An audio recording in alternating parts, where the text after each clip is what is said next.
हाय viewers, अस्सलाम वालेकुम। मैं हूं अहमद अजीज़ हटक। आज एक दफ़ा फिर अप टू डेट के प्लेटफॉर्म से हाजिर खिदमत हूँ। आज इस व्लॉग में बेनज़ीर भुट्टो की एसेसिनेशन पे बात करेंगे कि किसने एसेसिनेट किया था और क्यों एसेसिनेट किया था। इस पे हम पाकिस्तान की जो एजेंसीज इस पर बात करेंगे और इसके साथ साथ अलकायदा और तालिबान पे बात करेंगे कि उन लोगों का क्या रोल रहा है और उसको इसके एसेसिनेट करने से क्या फ़ायदा हुआ। एज अ रेफरेंस मैं आप लोगों के साथ फर्स्ट ऑफ ऑल ये तो बुक है मैंने जो रीड किया है जहाँ तक मैं इस नतीजे पे पहुँचा हूँ वो आपको बाद में मैं डिस्कस मतलब बताऊँगा कि इस बुक में क्या है। लेकिन पहले जो बुक का नाम है जो सैयद सलीम शहजाद है जो इनसाइड अलकायदा एंड तालिबान जो बुक लिखा है। एक ये मैंने रीड किया है, दूसरा जो बुक है Bhutto dynasty struggle for power in Pakistan जो ब्रिटिश अतर है जो उस वक्त BBC की जर्नलिस्ट है इस्लामाबाद में, उसने जो बुक लिखा है ऑन बेनेट जोनस उसका जो नाम है। फर्स्ट ऑफ ऑल बहुत सी कंस्पेरेसी थ्योरी है। कोई कहता है कि ये पीपल पार्टी का अपना खेल था, कोई कहता है कि ये मतलब डिफरेंट कंस्पेरेसी थ्योरी है। जब 9/11 का जो अटैक हुआ न्यूयॉर्क में वर्ल्ड ट्रेड सेंटर पे, उसके बाद जो वर्ल्ड का जो नक्शा था वो मुख्तलिफ मतलब अजीब सा मतलब चेंज हो गया। जो उसका जो अटैक का जो वो भी लोग मतलब बहुत कंस्पेरेसी थ्योरी बनाते हैं, लेकिन एक्चुअल जो अटैक तो खुद अगर क्लैश ऑफ सिविलाइजेशन को हम देखा जाए हंटिंगटन ने जो लिखा है इसके मुताबिक जो अलकायदा ने उसको जो तस्लीम किया था कि अलकायदा ने किया है उस पर अटैक। फिर उसके बाद यू सिक्योरिटी काउंसिल के रेजोल्यूशन पास हुए, अफगानिस्तान पे अटैक किया। अफगानिस्तान पे इस वजह से अटैक किया कि जो तालिबान थे और अलकायदा थे वो अफगानिस्तान में आए थे और यहाँ उसके ठिकाने थे, उस वजह से वो इधर थे। तो फिर कुछ इस तरह, उसके बाद कुछ इस तरह ही हुआ। यहाँ मुशर्रफ की गवर्नमेंट आ गई आफ्टर मतलब वार एंटर के स्टार्ट में। जो बेनज़ीर भुट्टो थी, नवाज शरीफ थी, उसको जलावतन किया था, मतलब सऊदी में थी, कोई लंदन में था। तो जो काम था वो मुशर्रफ के ज़रिए US करवाता था, अगर वो अफ़गानिस्तान में हो या पाकिस्तान में हो। लेकिन पाकिस्तान स्टार्ट से डुअल गेम चला रहा था, चला रहा है, ठीक है।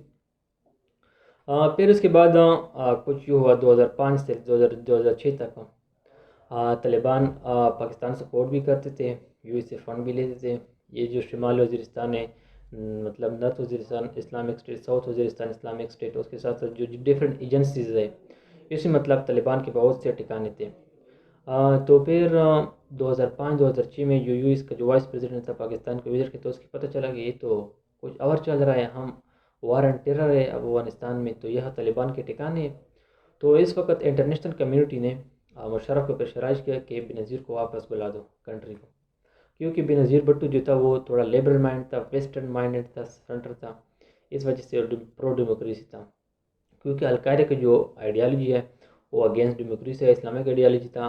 और उसके साथ साथ सेकेंड आइडियालॉजी ये था अलकायदा की, अगर कोई बंदा कोई खतून या मर्द अगर वेस्टर्न डेमोक्रेसी, वेस्टर्न की जो रूल है, जो वैल्यूज, जो एथिक्स कोड है, उसको जो कोई मतलब सपोर्ट करे तो वो हमारा खिलाफ होगा। एक्चुअली बेनज़ीर ऑलरेडी था, लेकिन मुशर्रफ भी लेबर माइंड था। यह थोड़ा कंट्राडिक्शन होगा, फिर मैं आप लोगों को वाज़ेह करूँगा कि ये क्यों हुआ।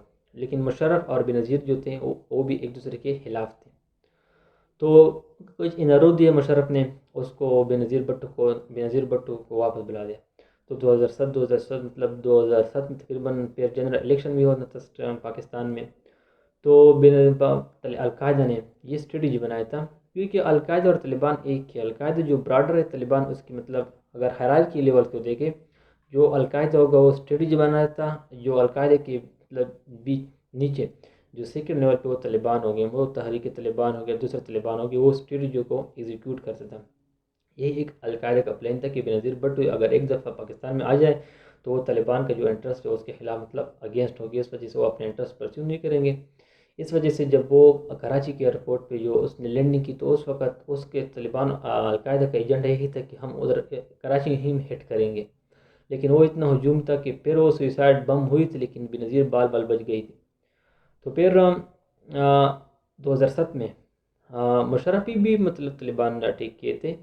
लेकिन एक अजीब सी सिचुएशन में अगर आप पाकिस्तान को देखें, अच्छा, फिर 2007 2006 में दिसंबर 26 में जब 227 में लियाकत बाग में जलसा था, لیاقت علی خان بھی اسیسنیٹ ہوا تھا، دوسرے ذوالفقار علی بھٹی کو پھانسی پہ چڑھایا گیا تھا، یہ تیسری بار جو بھٹو خاندان کا ہے بینظیر بھٹو۔ تو 26 تاریخ رات کے 2 بجے جو ISI کے جو چیف تھے میجر جنرل ندیم تاج، وہ بے نظیر کے گھر کے زرداری ہاؤس گئے تھے۔ اس نے یہ پیغام دیا تھا کہ 27 تاریخ کو آپ جو لیاقت باغ میں جلسہ کرنے جا رہی ہو، وہ آپ کو طالبان اسیسینیٹ کرنے کا پلان بنا رہا ہے۔ تو بے نظیر نے اس وقت اس کو یہ جواب دیا کہ آپ ہمیں بتا رہے کہ وہ ہمیں اسیسینیٹ کر رہے، تو آپ کے ہاتھ میں کیا جو چوڑیاں پہنے ہوئے ہمیں بتا رہے، تو اس کے خلاف آپ ایکشن کیوں نہیں لیتے؟ تو اس نے کہا بس یہ ہماری ذمہ داری، میں نے آپ لوگوں کو آگاہ کیا کہ آپ کو اسیسینیٹ کا پلان بنایا گیا ہے۔ لیکن اس کے بعد بے نظیر بھٹو نے مطلب جنرل کو یہ کہا کہ ہمیں اس سے 2 گنا سیکورٹی چاہیے، لیکن اس نے کہا ٹھیک ہے ہم، اس نے 27 دسمبر کے دن 400 پولیس سیکورٹی دی تھی، اور اس بے نظیر نے یہ بھی ڈیمانڈ کیا تھا کہ ہمارے جو کارکنان ہیں اس کی بھی سیکورٹی دینی چاہیے۔ تو پھر دوپہر کے بعد جو جلسے تک مطلب وہ پہنچ گیا بے نظیر بھٹو، اس کو بلٹ پروف گاڑی بھی دی تھی لیکن جب جلسہ ختم ہوا تو جو 400 پولیس تعینات تھے وہ مطلب کسی پرمیشن کے بغیر وہ خود چلے گئے، مطلب اس کے ساتھ نہیں رہے۔ تو جب وہ مطلب دوسرے گیٹ پہ مطلب وہ نکال رہی تھی، وہ طالبان نے ہٹ کیا تھا، کیونکہ یہ القاعدہ کی اسٹریٹجی تھا سٹارٹ سے لے کر اب تک۔ ان لوگوں کا یہ سوچتا کہ اگر ایک دفعہ الیکشن میں وہ بے نظیر بھٹو آ جائے تو پھر القاعدہ کا جو انٹرسٹ ہے اس ریجن میں تو اس خطرے میں پڑ جائیں گے۔ اس وجہ سے اس نے بے نظیر بھٹو کو اسیسنیٹ کا مطلب تھا۔ اس 2 بک کے مطابق جو حد تک میں نے پڑھا ہے، جو سید سلیم شہزاد ہے اور اس کے ساتھ ساتھ جو بھٹو کا ڈائنسٹی ہے جو برٹش آتھر ہے اس نے جو لکھا ہے۔ تیسری بات یہ ہے کہ لوگ مختلف مشرف پہ الزام لگا رہا ہے، کوئی بھٹو پہ الزام لگا رہا ہے آصف زرداری پہ کہ اس نے مطلب اس پلان میں شامل تھا۔ لیکن اگر 2017 کے انٹرویو ہم دیکھے جائیں، دبئی میں جو مشرف نیزی تھا اس نے خود مطلب تسلیم کیا تھا کہ مؤلفین کو اس طرح مروانا چاہیے، کیونکہ ایجنسی کا کام ہی ایک ہے، مطلب یہ ایجنسی کا روٹین ہوتا ہے، کیونکہ یہ کوئی عام بات نہیں کہ جو ہم نے اس کو اسیسنیٹ کیا ہے، کہ ایجنسی کا کام ہے۔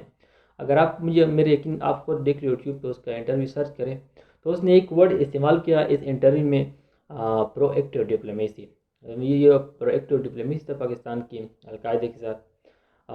پھر اگر اس کو پرو ایکٹیو ڈپلومیسی کی بجائے ہم مروانے کے جو پرو ایکٹیو اسیسنیشن کہیں تو اچھا ہوگا۔ یہی تھی بس القاعدہ کی پلاننگ، بے نظیر کو اسیسنیٹ کرنا اور پاکستان کی ایجنسیز کی ناکامی، یا اس کے ساتھ ایجنسی جو پاکستان کی ایجنسیز ہیں یہ اس کے ساتھ بیہائنڈ دا ڈور اس کے ساتھ ملانا۔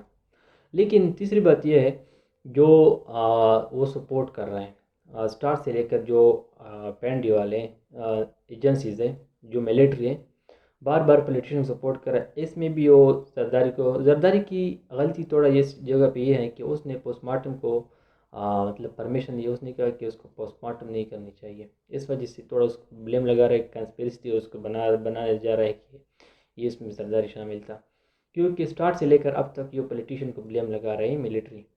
اگر ایک انسان پہ کوئی بلیم لگا رہا ہے کہ وہ کہہ رہے ہیں کہ سارے پولیٹیشین کرپٹ ہیں، اگر پولیٹیشین کرپٹ ہو تو آپ اس کے خلاف ثبوت کیوں نہیں لے کے آتے؟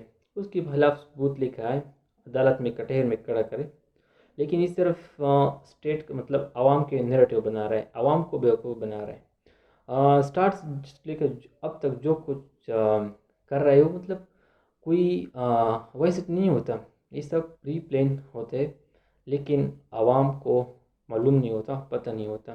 جب عوام کو پتہ ہو جاتا ہے کہ یہی گیم تو یہی تھا، پھر کچھ نہیں ہوتا، مطلب سب کچھ نکل جاتا ہے۔ یہ جو اپڈیٹس میں نے آپ لوگوں کے ساتھ شیئر کی اس بک میں تھی، اگر کوئی ہم سے متفق نہیں تو آپ لوگوں کی رائے اوپینین ہے، جو آتھر نے اس کی جو مطلب جا کے لٹریچر دیا تھا وہ میں نے آپ لوگوں کے ساتھ شیئر کیا۔ اگر کوئی کویسچن ہو تو آپ کائنڈلی فیڈ بیک میں دیجیے، اگر ویڈیو پسند آئی تو شیئر کیجیے۔ Thank you.